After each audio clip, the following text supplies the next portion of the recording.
ஆண்டவரும் உலக இரட்சகர் மீட்பெருமா இருக்கிற இயேசு கிறிஸ்து அற்புத நாமத்தினால் யாவருக்கும் காலை வாழ்த்துக்களை தெரிவித்துக் கொள்கிறோம். இன்றைக்கும் வாழ்வுதரன் உணர்வு வழியாய் உங்களை சந்திப்பதில் மிக்க மகிழ்ச்சி அடைகிறோம். கடந்த 2 மாதங்கள் கண்டிமை போல் காத்தவர் இந்த 3வது மாதத்தில் 2வது நாளில் மீண்டுமாய் சந்திப்பதில் மிக்க மகிழ்ச்சி. எல்லா துதி கனமகிமை கர்த்தருக்கே.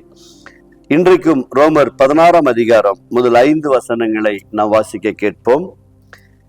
கிங்கேரியா ஊர் சபைக்கு ஊழியக்காரியாகிய நம்முடைய சகோதரி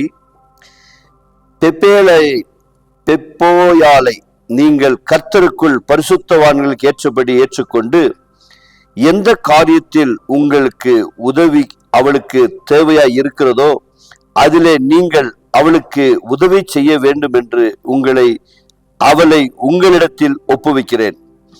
அவள் அநேகருக்கும் எனக்கும் கூட ஆதரவாய் இருந்தவள்.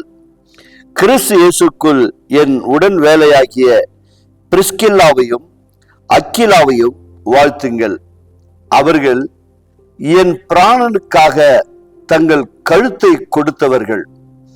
அவர்களை பற்றி நான் மாத்திரமல்ல, புறஜாதியாரில் உண்டான சபையார் எல்லோரும் நன்றி உள்ளவர்களாய் இருக்கிறார்கள். அவர்களுடைய வீட்டிலே கூடி வருகிற சபையையும் வாழ்த்துங்கள். ஆகாயில கிறிஸ்துக்குள் முதற் பலனாகிய என் பிரியமான எப்பனேத்தை வாழ்த்துங்கள். செபிப்போமாக. கிருபையுள்ள நல்ல ஆண்டவரே, பரிசுத்த பவுலோடு கூட இணைந்து இப்படியாய் ஆண்டவரே ஊழியத்துல தோள் கொடுத்து பிராணனை கொடுத்து ஊழியத்தில் இணைந்து செயல்பட்ட ஒவ்வொருவரையும் தன் வாழ்க்கையில மறக்காதபடிக்கு அவர்களுக்கு வாழ்த்துதல் சொன்ன என் அன்பு தேவ ஊழியருக்காய் நாங்கள் நன்றி செலுத்துகிறோம். அதுபோல ஆண்டவரே, இன்றைக்கும் நீர் கொடுக்கப்பட்ட இந்த கனமான ஊழியத்துல இணைந்து எத்தனையோ சகோதர சகோதரிகள் இணைந்து ஊழியத்தை செய்து தாங்கி வருகிறார்கள். அப்பா, அப்படியா இந்த நிகழ்ச்சியை பார்த்து கொண்டிருக்கிற தேவ பிள்ளைகளை கூட தேவன் தாமே ஒவ்வொருவரையும் தனிப்பட்ட விதத்துல ஆசீர்வதிக்கும்படியா செபிக்கிறோம். இப்பொழுது அவருடைய மனதில் இருக்கிற விண்ணப்பங்களை கர்த்தர் நிறைவேற்றுவீராக. இந்த 2 மாதங்களும் அவருடைய இதயத்தின் வேண்டுதலை நிறைவேற்றினவர்.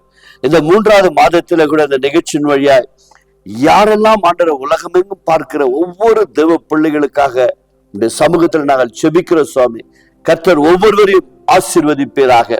வியாதிகள், பலவீனங்கள், சோர்வுகள், கடன் பிரச்சனைகள், வேலை இல்லாத திண்டாட்டங்கள் அப்பா இருக்கும் என்று சொன்னால் அவைகளிலிருந்து உங்களுடைய பிள்ளைகளுக்கு ஒரு பரிபூர்ண ஆசீர்வாதத்தால் நிரப்பும்படியா நாங்கள் செபிக்கிறோம். ஆண்டவரே, திருமணம் ஆகாத பிள்ளைகளுக்கு நல்ல ஒரு வாழ்க்கை துணை அமைத்து கொடுக்கும்படியா நாங்கள் செபிக்கிறோம். அப்பா தகப்பனே, மரணத்திற்கு போராடி கொண்டிருக்கிறவர்களை கர்த்தர் ஒரு வயசுகூட நீர் மறுவாழ்வு கொடுக்கும்படியா நாங்கள் செபிக்கிறோம். அப்பா கர்த்தர், நீங்கள் அப்படியே செய்கிறமைக்காய் நன்றி.